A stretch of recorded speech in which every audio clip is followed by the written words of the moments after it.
an audio file immediately. For journalists listening to us online, please dial 01 on your keypad to be put in a queue to ask questions.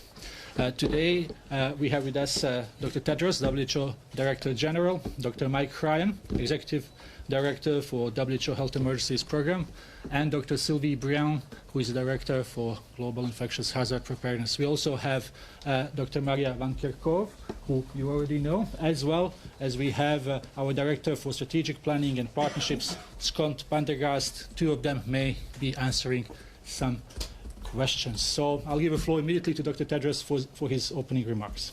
Dr. Tedros. Thank you.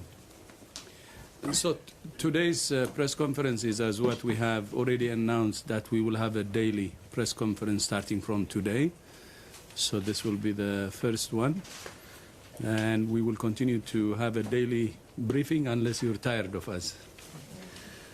So I'd like to start by saying good afternoon and welcome to all media. It's a record, actually, more than 100, including those online. And thank you so much for your interest on this very, very important issue during these very difficult times. And let me begin with the latest numbers. As of 6 a.m. Geneva time this morning, there are 24,363 confirmed cases in China and 490 deaths. In the last 24 hours, we had the most cases in a single day since the outbreak started. Outside China, there are 191 cases in 24 countries and one death in the Philippines. Of those, 31 cases are in people with no travel history to China, but all are close to contacts of a confirmed case or of someone from Wuhan. So far, 99% of the cases are in China, and 80% of cases in China are from Hubei province. Last night, I said that some high-income countries are well behind in sharing vital case data with WHO. I'm pleased to report that since then, many countries are already reporting, and this is welcome news. As I said last night, the relatively small number of cases outside China gives us a window of opportunity to prevent this outbreak from becoming a broader global crisis. Our greatest concern is about the potential for spread in countries with weaker health systems and who lack the capacity to detect or diagnose the virus. We're only as strong as the weakest link. Those of you listening to the technical briefing yesterday heard the plea from some developing countries for funding. And there are many countries in the same position. What is WHO doing to support those countries could be the question. We continue to support the Chinese government's efforts to address the outbreak at the epicenter, at the source in Wuhan. We must not forget how difficult this is for the people of Wuhan. But doing our best at the epicenter slows the spread of the virus, and that's what we're seeing. We're also continuing to provide scientific leadership. Today, the Strategic and Technical Advisory Group, chaired by Dr. David Heyman, has met and given us advice, especially on areas that we don't know. Separately, WHO has released a total of $9 million from our own contingency fund for emergencies. WHO is sending 500,000 masks, more than 350,000 pairs of gloves, 40,000 respirators, and almost 18,000 isolation gowns from our warehouses in Dubai and Accra to 24 countries. And we will add more countries. We're sending 250,000 tests to more than 70 reference laboratories globally to facilitate faster testing. But we need to do more. This is not enough. That's why today we're launching a strategic preparedness and response plan to support countries to prevent, detect, and diagnose onward transmission.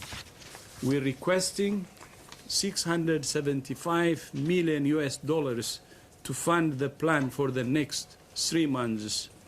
60 million of that is to fund WHO's operations. The rest is for the countries that are especially at risk and who need our support. Our message to the international community is invest today or pay more later.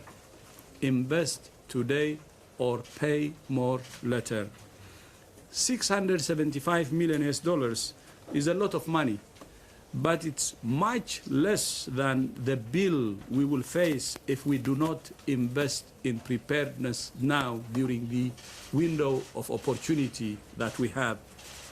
Once again, we cannot defeat this outbreak without solidarity, political solidarity, technical solidarity, and financial solidarity.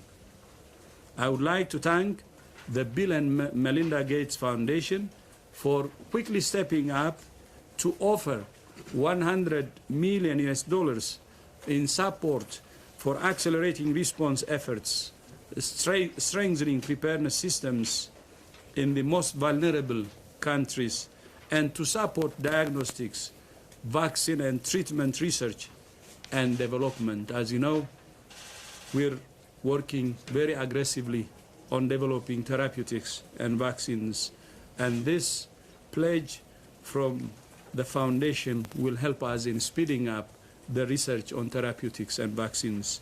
Finally, we understand that people are worried and concerned, and rightly so. But this is not a time for fear. This is not a time for panic. It's a time for rational, evidence-based action and investment, while we still have a window of opportunity to bring this outbreak under control. Thank you. Thank you very much, Dr. Tedros. So now I'll give a floor to Dr. Ryan. Nope. So then we will go to Dr. Brian, who maybe can tell us a few words about a meeting she announced yesterday at a press conference at the UN regarding talks with the travel industry. Dr. Brian, please. Yeah, thanks a lot. So indeed, today we had a second teleconference with a travel and tourism industry. The aim of those teleconferences is really to foster the dialogue between WHO and those companies.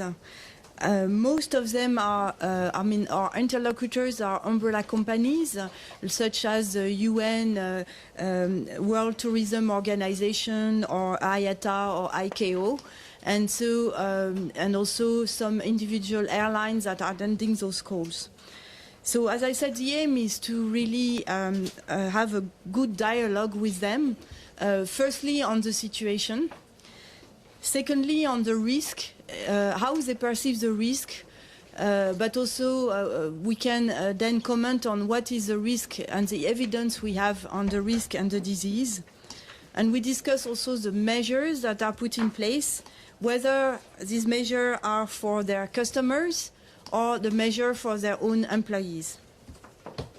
So today, the discussion was really to understand what challenges they are facing currently after the announcement of the public health emergency of international concerns, and how we can help them to face this new situation. So what they express as a concern is the fact that the situation in the world is diverse, and of course the epicenter remain in China, but some countries have imported cases, and therefore they have observed a diversity in the implementation of the IHR recommendations. And so we have discussed these different modalities they have been facing, and we are continuing the dialogue to see how we can reduce the inconsistencies that are currently seen. And very concretely, it means, for instance, that certain companies, they have to make different announcements to their passengers on board depending on where the flight is going. And so for them, it's complicated to have different messages depending on the destination. So we are working with them to see how we can reduce those inconsistencies, but also help them to be aware of the evolving situation so that we can have a better collaborative action in the coming days. Thank you. Thank you very much, Dr. Briand. Just before we go to questions, I hear from some journalists online that the sound may not be the best, so I apologize for that. You may wish also to follow us on Twitter and WHO account where we have a live stream. For journalists online, please type 01 on your keypad and you will be put in a queue for questions. So now we will start here in a room, and I see Jamie, John, and then we have a lady there with the 3 questions from the room. Please, Jamie. Is there a microphone? Yes. Should I just yell it? Hello, Dr. Tedros. Thank you for meeting with us again. I have 2 questions. The United Kingdom and some other countries, about a half dozen, have recommended that all its nationals leave China. This directly contradicts the WHO's current recommendations. Is that kind of a response from the UK and other countries proportionate, and could it actually make things worse? And then my second question just has to do with comments by John McKenzie, a member of your EC today in the FT, who said that China's response to the outbreak in its early stages was, quote, reprehensible, and that they were hiding cases while there were political meetings in Wuhan. Could you comment on both of those? Thank you. Before that, thank you, Jamie. Before that, I will just repeat the question for journalists online because we don't have a mic here. So the first question was about the measures introduced by some countries and advice given by the UK government to the nationals to leave the country, to leave China, sorry. And the second question was about the comments that have been made by one of the members of the EC committee regarding China response. So I will see who would like to take this question. I can have a stab at the first question. Yes, certainly, as the DG has said, at this moment in time, we need to have calm, well thought out public health measures that protect individuals' health. And I think each country is making assessments based on their own individual risk assessments to their citizens around this event. However, certainly a situation where many individuals are potentially leaving the country, we don't believe those individuals are necessarily at the highest risk. But it's certainly an unplanned measure like that needs to be accompanied with the necessary screening and the necessary public health measures to ensure that. So the issue here is the balance between the measure to protect citizens and the balance of the public health risk protection to protect other citizens, and each country has to make that balance themselves.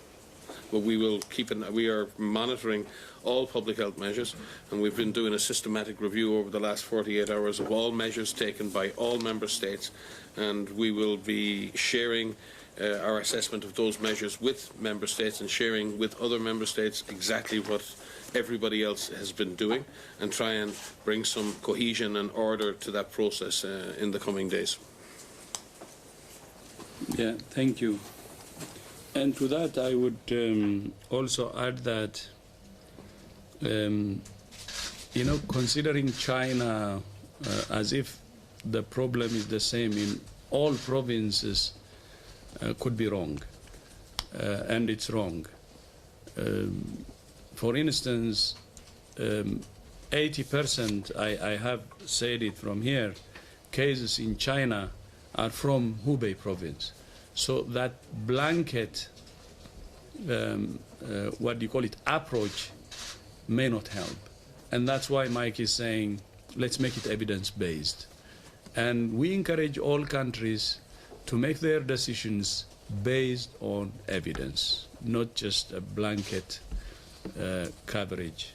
Because even in China, there are provinces with very few cases, like other countries in the neighborhood or beyond. So I think that is very important to consider. On the second one,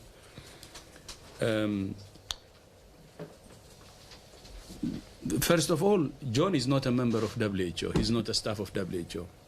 I think there could be a problem in the newspaper. It says a member of WHO. It's not. So I think it's good if they correct the facts. And the second comment I have is, I cannot say they hide or they didn't. But if you see some of the information we have, the number of cases outside China are very small. When we declare fake, they were even smaller. How many? 98 cases. And when we were discussing about calling the emergency committee, there were 68 cases. If something was hidden, then you would expect more cases to be actually exported from China to the rest of the world, if it was hidden. Because China is the most connected. I know one airline has like 17 or 18 flights a day. And imagine how the world is really interconnected. Even if China hides it, I don't think the cases would be prevented from crossing the borders to other countries. So it really defeats the logic. So that's why I say it's very hard to take that for me. I'm an epidemiologist, by the way, public health specialist. And if there was hiding, I would expect more cases, more than 68, especially the first deliberation of the EC itself, because many cases would have made it to the rest of the world without even us knowing. But again, I say, let's check. Maybe we will have the after-action review and to see if there was something hidden or not. Because I cannot say whether there was something hidden or not. I can only use some logic to really understand the situation, and that's what I would propose for the time being. And then one advice I have is, for something happened in the past, we will have the after-action review. And we have scientists who will really understand, investigate that, and tell us the truth. Now, as global community, please, let's focus on the actions we can take today to prevent this outbreak from spreading all over the world. We have 190 countries in 90 cases in our hands in the rest of the world. It's small, but the situation can get worse. Let's use this window of opportunity to really invest in prevention, to invest in control, and prevent this virus from spreading. It's time to act, not to speculate and spread fear, spread panic. That's not the time. It's really time to look forward and act. That's what I would advise. And on WHO side, we will do everything to address this outbreak. But I would leave to such kind of perceptions by whoever it is for the after-action review, because I don't think it helps now. Let's act, and act, and act. Thank you. Maybe I could just add that, that John is an eminent scientist for whom we have great respect. But John has led a career that has been driven by evidence. And I think the issue here is evidence, not speculation. And we need, at this point, to avoid speculation that's not driven by evidence, in all spheres, be it scientific, political, or otherwise. Thank you very much, Dr. Tedros. Thank you very much, Mike. Lady here, and then John. Please go ahead. Thank you. Sorry, I have three questions. First, after the swift construction of the two field hospitals, several public facilities in Wuhan, including a sports stadium and two convention centers, are renovated into the so-called cabin hospitals or the mobile hospitals to accommodate more patients with milder symptoms. So how do you think these actions would help reduce the mortality rate and contain the epidemics in the epicenter? And the second question is, yesterday Dr. Tedros reiterated in the technical briefing that the WTO is sending a team of international experts to China to increase understanding of the outbreak and to guide the global response. So could you elaborate more on the composition and the mission of this team, its concrete plans, and any outcome could we expect from the visit of this group in China? And the third question is, while there are mixed messages right now, all kinds of potential therapies and vaccines against the novel coronavirus, could you clarify to us, for the moment, what is known and what is unknown to the WHO on the efficacy or potential efficacy of those therapies and vaccines that are currently available? Thank you. Thank you very much. I'll repeat again for the journalists online, and we apologize again for technical issues. The audio file that you will receive immediately after will be of a good quality. First question was about the hospitals that are being built in Wuhan for milder cases. What's the comment of WHO? Second question is of international mission to China that has been agreed. Do we have news on that? And third question was to clarify where we are with the treatments and vaccines being developed. Thank you. I'll try and answer the technical aspects that the DG may wish to supplement. It's certainly impressive what's been achieved in a very short number of days in China, and represents a remarkable effort not only in public health but in logistics and in planning and architecture. And certainly the ability to bring patients, be they moderate or severe, to a site where they can be treated properly not only helps those patients but also helps remove those patients who may be infectious from the rest of the community. This is a major undertaking, and those hospitals now and the various facilities that have been set up also, remember, will be staffed by Chinese doctors, nurses and others who've come from other parts of China to help. So it's also a remarkable act of solidarity within China, between the provinces, and clearly demonstrates the determination of the Chinese health authorities at this present time. So they continue to do everything humanly possible, both to put the health of their own population above any other consideration, and in doing that offer an opportunity for the rest of us to prepare. The international team, we've been engaging very closely with Chinese authorities, and we have agreement in principle for the team. We're now working on the final composition of that team. I won't speak to the exact membership of the team as we're still making arrangements for that, but I can assure you that this is a multinational team made up of global experts from the north and south, from the east and west, who will cover areas from clinical management to virology to vaccine drug development, ecologic investigation, animal health, epidemiology, public health and risk communication. The team's objective is to learn primarily from Chinese counterparts on their experience in dealing with this event, so the world can learn from them.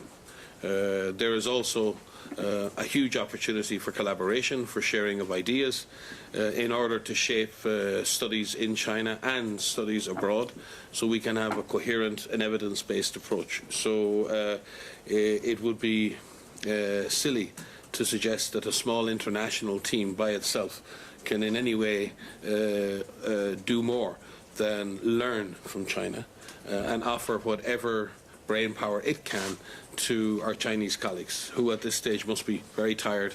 And I think this is an act, as the DG said before, not only as an act of science, this is an act of solidarity on behalf of the global community to share the burden with and share ideas with our colleagues in China.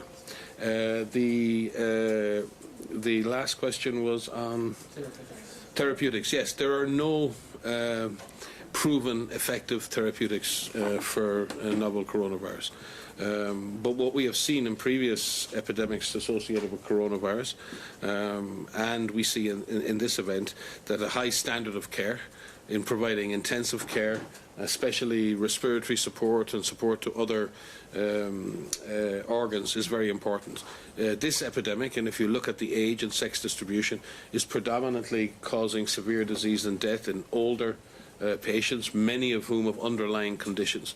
So supporting a patient through the most severe portion of the infection and ensuring that they don't, and many of the patients who've died have died from multi-organ failure, where many organs fail, not necessarily directly as a result of the virus infection, but a result of the demand and the shock that the virus causes in the body in general. So many patients of the severe end will survive if given adequate supportive care. But that, in some cases, is very intensive and very demanding on health workers, and obviously doing that with full PPE on is a challenge, and you've seen that in many of the images. It is one thing to care for a patient in your normal gear. It's an altogether different challenge to do that when you're wearing PPE. And it is also frightening for the patient themselves, because they don't have the normal human contact that we would expect. So this is not a normal situation in that regard. There are therapeutics that have been used and are being used, like protease inhibitors, like interferons and others. And we've been carrying out a systematic review of all of the available therapeutics, and that's been part of the work of the Research and Development Blueprint here at WHO. There are Maria's here, but there are hundreds of clinicians and others in active virtual communication with almost daily teleconferences. And what's been wonderful is to see Chinese clinicians on the line with clinicians who are managing patients all over the world and literally exchanging information of what we're doing, what we did yesterday, what we're doing today, what's working, what's not. But amongst that process, we need to bring systematic gathering of evidence. And we have created standardized reporting forms for the clinical data, so we can centralize all that information to see what is working and what is not. We have also shared clinical trial protocols with all of the countries dealing with cases, which allow them to potentially systematically test drugs. And next week in Geneva, there will be a major meeting, which will be both in Geneva and virtual, of hundreds of researchers and agencies involved in research to set the priorities for the development of therapeutics, diagnostics and drugs. So this is a global effort from the clinician in the front line today, connected to the world, and the world connected to each patient through those clinicians. And managing that process is a huge task in itself. But it is a great sign of the solidarity, and again, remembering that the real heroes in this response are the frontline doctors and nurses who are going to work every day and trying to help and save patients from this virus. DG? Yeah, I think the General had said it all. We're working round the clock. We have an internal core group which is meeting daily basis, and also a global coordination meeting on weekly basis. So be it vaccines or support to countries which are vulnerable is checked round the clock. So we will push the same way. One more thing I would like to comment on, agreeing on what he said, is especially about the expert team. As you may remember, on January 22 and 23, we had a meeting of the emergency committee. This was to decide whether the situation is fake or not. And as you may remember also, January 23, the emergency committee was divided, so the recommendation to me was, let's meet in 10 days. So I accepted that recommendation and immediately flew to China to discuss to use that window until the next meeting of the emergency committee. And our discussion was very frank and very candid, and there were 3 outcomes. One, on the strategy, meaning alignment on the strategy. And we have agreed with the Chinese government to focus on the epicenter, to really take serious measures at the source, protecting the Chinese people and protecting the rest of the world. That is the most important part of the travel, which is aligning on the strategy. And full commitment from China. The second was sending experts. And the third thing we agreed was on sharing data and sharing information, because that's the beginning of solidarity. And all that is taken care of. And the team of experts, we believe, will be leaving very, very soon. But one thing I would like to underline here is the constant engagement of countries is very important. And now we are talking to ministers, and I have spoken to most of them who have reported cases. And the reason being to align on strategies, to align on sharing of information, and to align on other issues like using joint experts to understand the situation. So we will move that way, and the use of experts is not just specific to China, and this is part of the global coordination that each and every country, whether they have reported cases or not, should be applied for. And we're increasing the speed, we're increasing the scale, and we're trying to use the window of opportunity we have to the maximum. And that's what we're asking the international community also, to use the window of opportunity we have now. And many countries have already triggered their operation centers, and we will support them in any way possible. Thank you very much. We will take one question that's from John Zaracostas here, and then we will go online to some journalists. John, please wait for the mic so I don't have to repeat the question.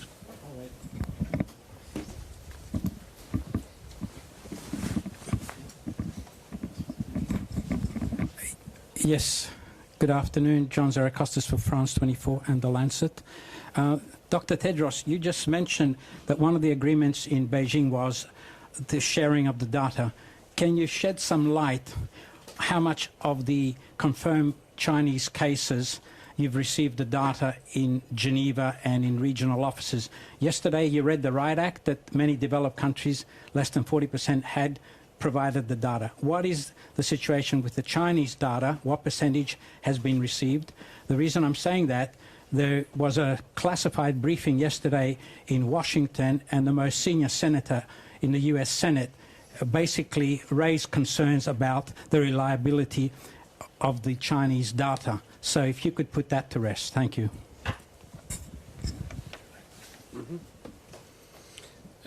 Thanks, John. You are correct in terms of the number of countries currently of the 24 who we've received comprehensive data from is improving, but it's certainly not complete. And the Director General spoke with the Ministers of Health of all of those countries, and actually sent a circular to every Minister of Health in the world, specifically reminding them of the responsibilities to share this data on a regular, if not daily, basis.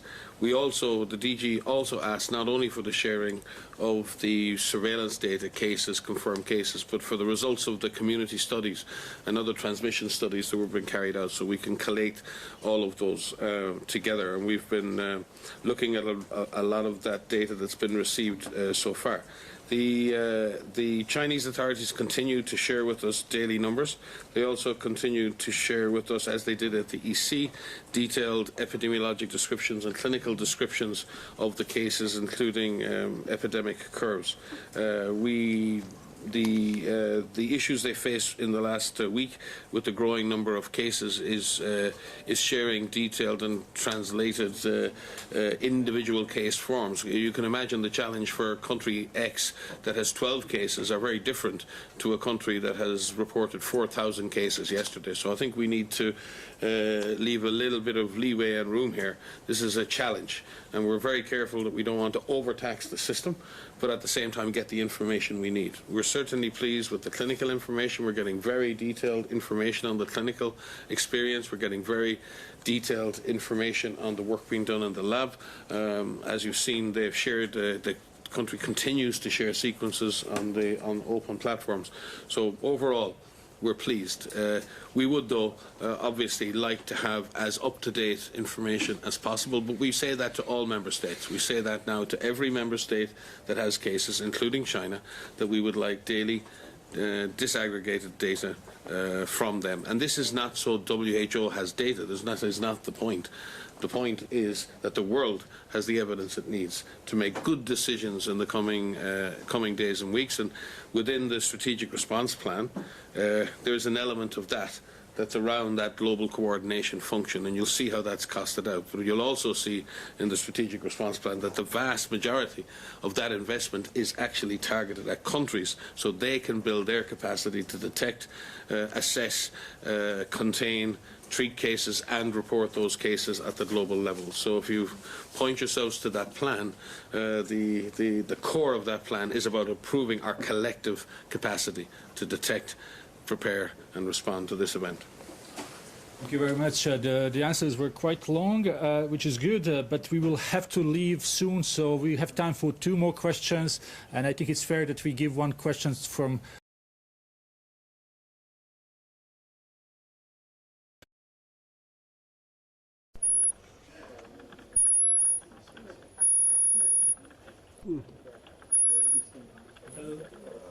Can we hear Nurit from NPR? If not, we can try with her to be the last question. And now I'll give a floor to our friend Chu. Just a second, please.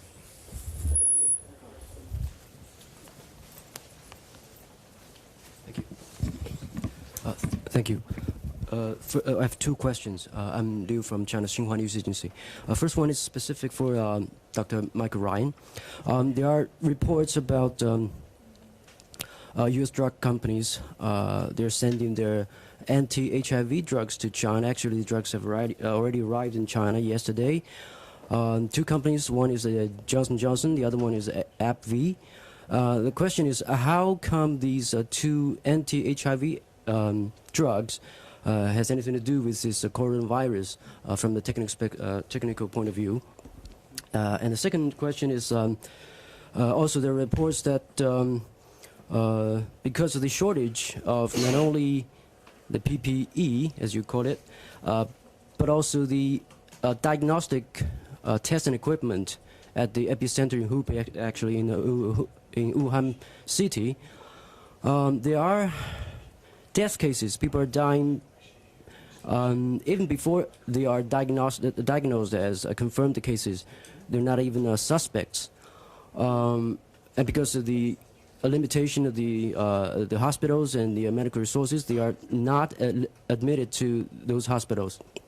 And the question is, how does the WHO have to say with that?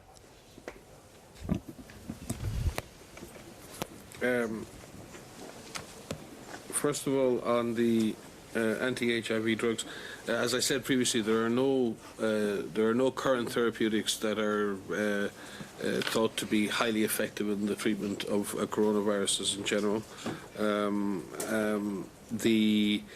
In many cases, when we have a new disease, researchers will look to see what the activity of existing drugs is against a new infectious disease. In certain circumstances where there is reasonable empirical evidence, countries may use those drugs on a compassionate use basis or an off-label. This is a licensed product which is licensed for use in a certain disease, but because the drug is considered to be safe and effective in another disease, in a controlled environment, those drugs can be tested against something like coronavirus. But it's extremely important when that is done that clinical data is collected on the experience of the patient, so that can be used to build the case for or against the use of those drugs. And we've seen in cases, too many outbreaks in the past, the use of different types of interventions, and at the end of the outbreak we know less than we knew at the beginning. So it's really important that if such drugs are used, they're used under the authority of the national authorities. They're part of either compassionate trials, or they're used as part of clinical trials, and they're overseen by the highest regulatory and ethical standards. And I believe that will be the case in the use of any drugs. I'm looking at Sylvie in case she has any supplementary comment to make on that. No, I think Mike is fully right, and I think the drugs have been part of other protocols that have been used for MERS virus, which is also a coronavirus, and this is why you have heard about those drugs, but currently none of those have been approved, and it's still we are still at the research phase. So, and this is something we will discuss next week at this research meeting to see how we can have standardized protocol and how those different antivirals can be used for this particular virus. Regarding the issue of diagnostics in China, our understanding is that China, and particularly in Hubei and Wuhan, there are adequate reagents and adequate materials for carrying out the test, but there clearly is a backlog in testing, and very often that is the availability of enough laboratory technicians. You can only imagine the workload there is on the laboratories at the moment with the number of cases. And remember, when you see 4,000 confirmed cases or 3,000, that can mean thousands of negative cases as well. And getting a negative result is just as much hard work as getting a positive result. So the strain, and there might be only a small percentage of people who turn out positive. So the workload on those labs and those lab technicians is extreme. So one can expect, and in situations like this, one always sees a backlog. What we're working with the Chinese authorities on is prioritizing that process, so that the most important patients get their diagnosis early. I'm not aware of any particular individual cases where people have died before diagnosis. I'll be happy to speak with you afterwards, but that certainly isn't the aim. The other thing that sometimes happens, not in this case, is sometimes people come to healthcare very late, and we've seen certain instances of that, and they may be very sick when they arrive. So it's not unusual, it's not ideal, but it's certainly not unusual to see people diagnosed close to death, especially if they've come late for care. But clearly, there is no question that the system is under some strain, and the system is having to react and scale up the response. But again, we must pay respect to the scale up in the lab service that has occurred, particularly in Wuhan and Hubei, over the last 3 to 4 weeks. Thank you very much. Unfortunately, we will have to conclude this press conference as Director General has an important meeting to go to. We apologize to all journalists online for technical issues we had, and that we haven't been able to take their questions. But as Director General said, we will try to have daily briefings of this sort, so please stay with us in coming days. The audio file will follow shortly, as well as transcript. Thank you very much for your attention. So see you tomorrow. Thank you.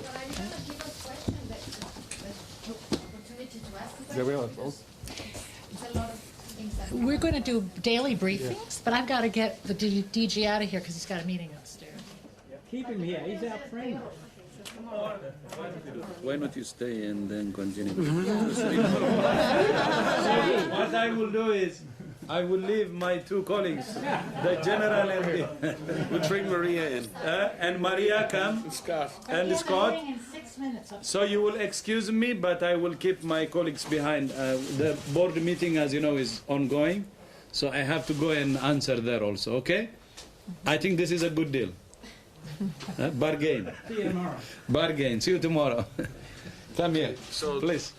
Scott, So look, if we can then, we take this proposal from DG and we continue for another 10 minutes with.